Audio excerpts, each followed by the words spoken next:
In Midwest City, Oklahoma, a man named Christopher Johnston, a combat veteran, gets hushed for calling out potential local corruption on his city council. So when you all take an oath, it's serious business. Okay?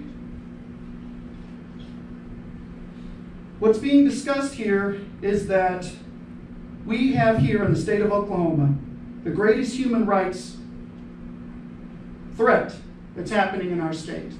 Okay? We are coined as the most dangerous jail in these United States and its territories. We lost 73 deaths over 19 years. That was terrifying, horrible. That averages to 3 to 4 deaths per year. That was still 3 times more than national average. You want to know how many we lose now with the jail trust? Around 12 per year. We have lost 29 human beings in less than 2 years. That's from 2021 to this day.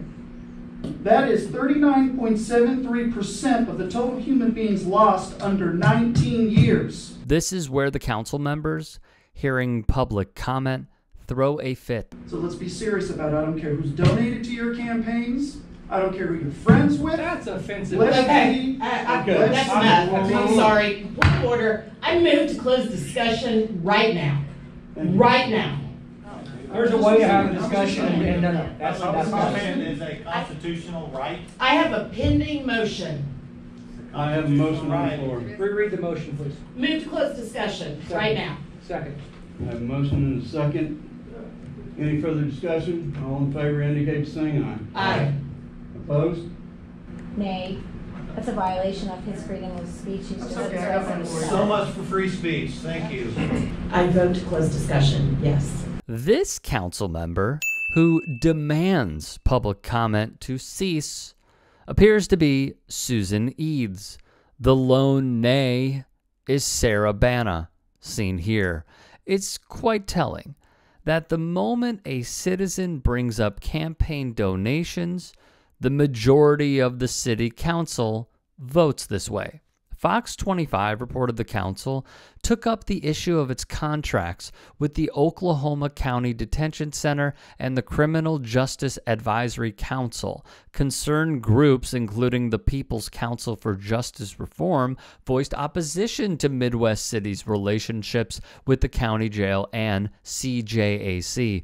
Currently, Midwest City sends those accused of felonies and state offenses to the detention center. Councilwoman Sarah Banna argued that the city needs to find an alternative arrangement, citing concerns about inmate safety at the facility. 14 inmates have died at the Oklahoma County Detention Center in 2022. In March of 2021, Johnston wrote an open letter which read in part, "Oklahoma has had enough of hypocrisy and cruelty, and it is time that corruption and wickedness be cast into the trash heap of history." Then they gave demands, which read as follows. The inmate population be reduced from more than 1,700 inmates down to 1,200, which is the max number of humans designed to be housed in that jail. Inmates receive their medications on time and not be given when staff decide they should have them, but by the strict timeline they should receive them, and that medical professionals monitor that process.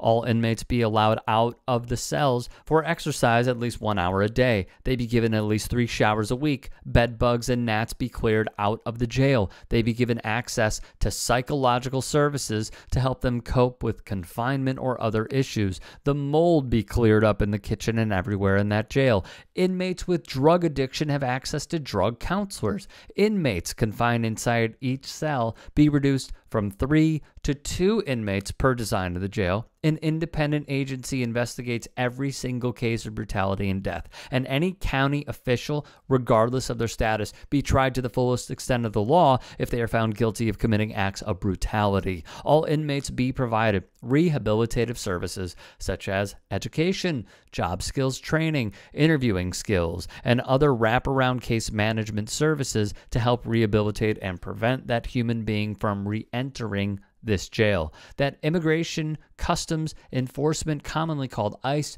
be removed immediately and permanently from this jail. These are not requests that we are begging for, but demands that will happen, Johnston wrote.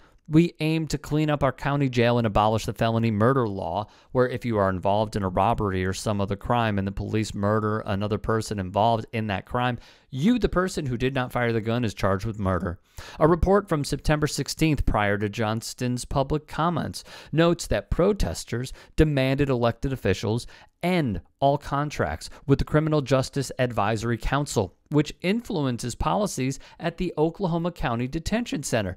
They said CJAC is failing in its role, citing their outrage towards the 14 inmates that died. This is the most dangerous jail in these United States, and it's time Midwest City develop the backbone and have the guts to stand up for your people, said Johnston. In another eye-opener, Bana also requested that council send a letter to the Department of Justice about conditions at the facility. Council instead resolved to send a letter to the jail trust that manages the detention center, the Oklahoma County Board of County Commissioners, and the Oklahoma State Department of Health about concerns regarding the jail.